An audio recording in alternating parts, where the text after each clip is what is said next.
Assalamualaikum students.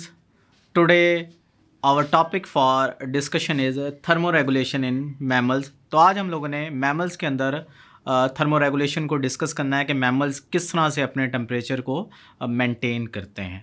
अब mammals में particularly हम ह्यूमन को फोकस करेंगे क्योंकि मैमल्स में वैरायटीज़ पाई जाती हैं, डिफरेंट टाइप्स के मैमल्स हैं और किसी ना किसी हद तक थर्मोरेगुलेशन के हवाले से भी मैमल्स में डिफरेंसेस आते हैं कि डिफरेंट मैमल्स डिफरेंट तरीक़ाकार अडॉप्ट करते हैं थर्मोरेगुलेशन के लिए। और वो हम लोगों ने देखा था स्ट्रक्चरल अडेप्टेशन के हवाले से डिफरेंस हो सकता है, फिजियोलॉजिकल अडेप्टेशन के हवाले से डिफरेंस हो सकता है या फिर बिहेवियरल अडेप्टेशन के हवाले से डिफरेंस पाया जाता है। बहरहाल हम बेसिकली फोकस करेंगे मैन को। मैमल्स का एटलीस्ट स्टूडेंट को पता होना चाहिए कि मैमल्स बेसिकली ये ऐसे एनिमल्स हैं जो वर्टिब्रेट्स हैं और जिनके अंदर वर्टिब्रल कॉलम होता है। इनकी बॉडी के ऊपर हेयर पाए जाते हैं और बेसिकली मैमल्स ऐसे एनिमल हैं जिनमें मेमरी ग्लैंड्स पाए जाते हैं और ये जो मेमरी ग्लैंड्स हैं, मेमरी ग्लैंड्स के अंदर मिल्क प्रोडक्शन होती है, ये अपने बच्चों को दूध पिलाते हैं। तो दो करैक्टर एटलीस्ट आप लोगों को आने चाहिए। और भी करैक्टर हैं कि एक तो ये मिल्क बनाएंगे अपने बच्चों को और दूसरा इनकी बॉडी के ऊपर हेयर पाए जाएंगे। मैमल्स के हवाले से हम लोगों ने डिस्कस किया था कि मैमल्स एंडोथर्म्स हैं। एंडोथर्म्स का मतलब क्या हुआ कि इनके अंदर एंडोथर्मिक हीट प्रोडक्शन पाई जाती है। और एंडोथर्मिक हीट प्रोडक्शन का मैंने कहा था कि ये हीट प्रोड्यूस करेंगे as a result of food metabolism. खाना खाएंगे, खाने का मेटाबॉलिज्म होगा, मेटाबॉलिज्म के नतीजे में हीट प्रोड्यूस होगी और इस हीट को हम लोगों ने देखा था ये यूज़ करते हैं ताकि अपने बॉडी टेम्परेचर को with in narrow range maintain किया जाए। और रेंज भी हम लोगों ने डिस्कस की थी कि मिनिमम 36 डिग्री सेंटीग्रेड और मैक्सिमम 38 डिग्री सेंटीग्रेड इस टेम्परेचर रेंज के दरमियान यानी कि 36 टू 38 डिग्री सेंटीग्रेड ये अपना बॉडी टेम्परेचर मेंटेन करते हैं। और इस तरह के एनिमल्स को हम लोगों ने एंडोथर्म्स का नाम दिया था। अब अगर हम टेरेस्ट्रियल इन्वायरमेंट की बात करें, लैंड इन्वायरमेंट की बात करें, तो दो ग्रुप हैं एनिमल के जिन्होंने बहुत ही सक्सेसफुली अडेप्ट किया है लैंड हैबिटेट को, जिसमें नंबर 1 बर्ड्स आ जाते हैं और नंबर 2 मैमल्स आ जाएंगे। आपको दुनिया के हर इलाके में बर्ड्स और मैमल्स मिल जाएंगे। और क्यों मिल जाएंगे? क्योंकि इनके अंदर एक स्पेसिफिक करैक्टर पाया जाता है, एक स्पेसिफिक अडेप्टेशन पाई जाती है, that is endothermic heat production. आप इनको खाना प्रोवाइड करते रहें, इनको फूड मिलती रहे, चूँकि फूड के मेटाबॉलिज्म के नतीजे में ये हीट प्रोड्यूस करते हैं। तो जब तक इनको फूड मिलती रहेगी तब तक ये हीट प्रोड्यूस करते रहेंगे। इन्वायरमेंट जैसा मर्ज़ी हो, जितनी मर्ज़ी एक्सट्रीम कंडीशन हो, जितनी मर्ज़ी हार्श कंडीशंस हो, चाहे शदीद गर्मी हो, चाहे शदीद सर्दी हो, ये हर तरह के इन्वायरमेंट में अपने आप को ढाल लेते हैं। लेकिन शर्त एक ही है कि इनको फूड मिलती रहे, फूड प्रोवाइड इनको होती रहे। तो दैट इज़ स्पेसिफिक करैक्टर के मैमल्स और बर्ड्स आप लोगों को तकरीबन हर खिते में आपको मिल जाते हैं। और थर्मोरेगुलेशन बहुत ही इंपॉर्टेंट है क्योंकि थर्मोरेगुलेट करना गर्म इलाके में अलहदा से थर्मोरेगुलेट किया जाएगा, ठंडे इलाकों में अलहदा तरीके से रेगुलेट किया जाएगा। अब अगर हम मैकेनिज़म्स की तरफ चलें या अडेप्टेशंस की तरफ चलें थर्मोरेगुलेशन के हवाले से, तो कई मैकेनिज़म्स हैं, कई अडेप्टेशंस हैं, जिनमें से जो इंपॉर्टेंट अडेप्टेशंस हैं जो आपकी टेक्स्ट बुक के अंदर डिस्कस की गई हैं, मैं भी उन्हीं को डिस्कस कर लेता हूँ। फॉर एग्जांपल नंबर 1 अगर फिनोमिनन मैकेनिज़्म की मैं बात करूँ, अडेप्टेशन की बात करूँ, दैट इज़ शिवरिंग थर्मोजेनेसिस। शिवर हम कांपने को कहते हैं, थर्मो हम हीट को कहेंगे, जेनेसिस हम प्रोडक्शन को कहेंगे। तो कांपने की वजह से जो हीट प्रोड्यूस होगी इसको हम शिवरिंग थर्मोजेनेसिस कहेंगे। अब बात यह है कि कांपने का क्या मतलब हुआ कि कई दफ़ा अगर शदीद सर्दी हो तो ऑटोमेटिकली खुद ब खुद बॉडी जो है वो शिवर करना शुरू हो जाती है, कांपना शुरू हो जाती है। या फिर आप इस तरह से भी शिवरिंग थर्मोजेनेसिस को ले सकते हैं कि आप बॉडी मसल्स को एक्टिवेट करवाएं, आप मूवमेंट शो करें।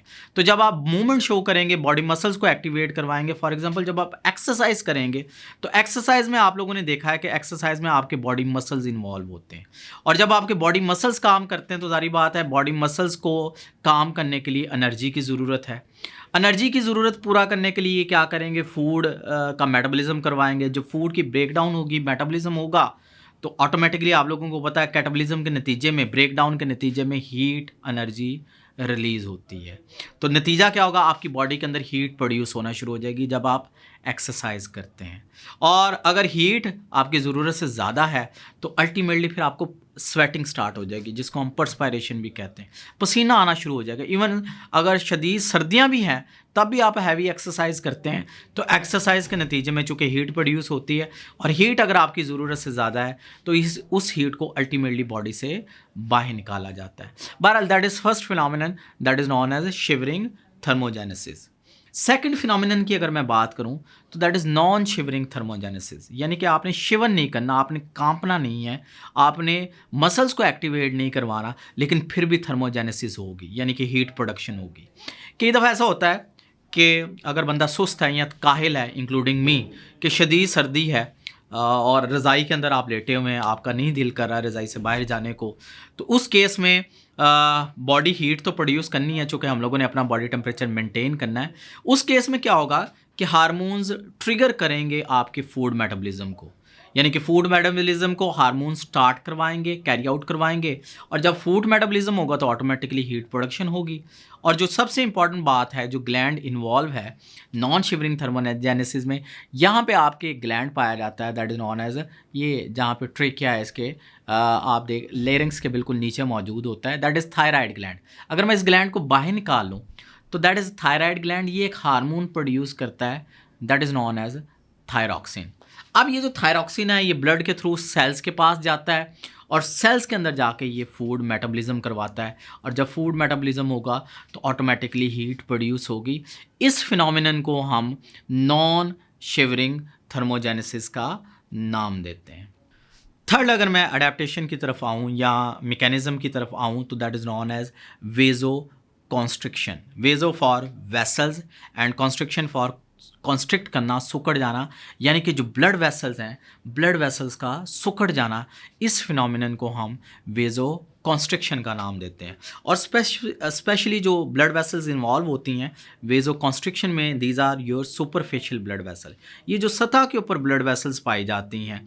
चूँकि ये जो ब्लड वेसल्स हैं जो सुपरफिशियल हैं, ये कॉन्टैक्ट में हैं इन्वायरमेंट के साथ, और जब कांटेक्ट में होंगी इन्वायरमेंट के साथ तो हीट एक्सचेंज का फिनोमिनन ज़्यादा अच्छे तरीके से कैरी आउट होगा by means of these superficial blood vessels.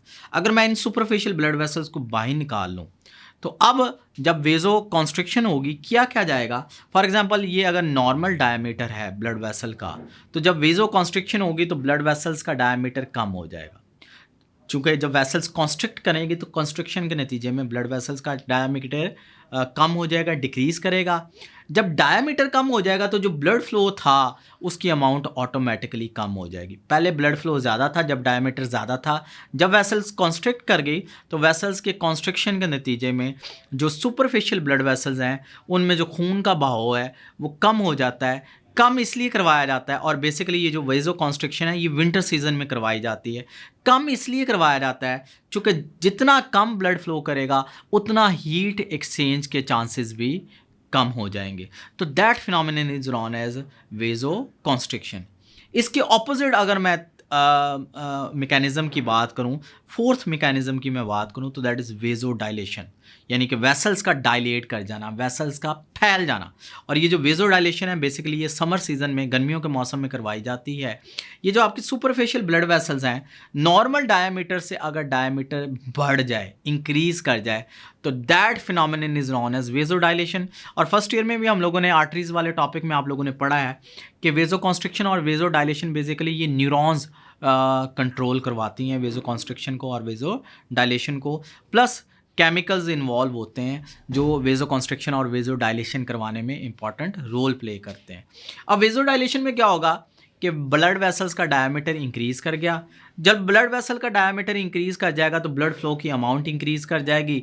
जब ब्लड फ्लो की अमाउंट इंक्रीज़ कर जाएगी तो ऑटोमेटिकली हीट एक्सचेंज की अमाउंट भी इंक्रीज़ कर जाएगी। और गर्मियों में चूँकि हम लोगों ने इजाफी हीट को बॉडी से बाहर निकालना होता है, इसी वजह से गर्मियों में हम वेजो डायलेशन करवाते हैं, जबकि सर्दियों में हम लोगों ने हीट को बचाना होता है, इसी वजह से सर्दियों में वेजो कॉन्स्ट्रिक्शन करवाई जाती है। ये भी अभी अगला टॉपिक, इसी टॉपिक का हिस्सा है, अगला पार्ट है, उसमें मैं जाकर डिटेल से डिस्कस करूँगा। अगर हम फिफ्थ अडेप्टेशन की बात करें, मैकेनिज़्म की बात करें जो आपकी टेक्स्ट बुक के अंदर डिस्कस की गई है, that is presence of brown fat. अगर मैं ब्राउन फैट की बात करूँ तो that is special type of fat है जो सर्टन मैमल्स के अंदर मौजूद होती है। अब इस फैट की जो सबसे बड़ी खसूसियत है कि इस फैट में ब्लड वेसल्स की अमाउंट नॉर्मल फैट की निस्बत ज़्यादा होती है। दूसरा, इनमें माइटोकॉन्ड्रिया की अमाउंट ज़्यादा पाई जाती है। और ये जो फैट्स हैं, इनका जो सबसे इंपॉर्टेंट करैक्टर है ब्राउन फैट का कि ये रैपिडली ऑक्सीडाइज हो जाती हैं।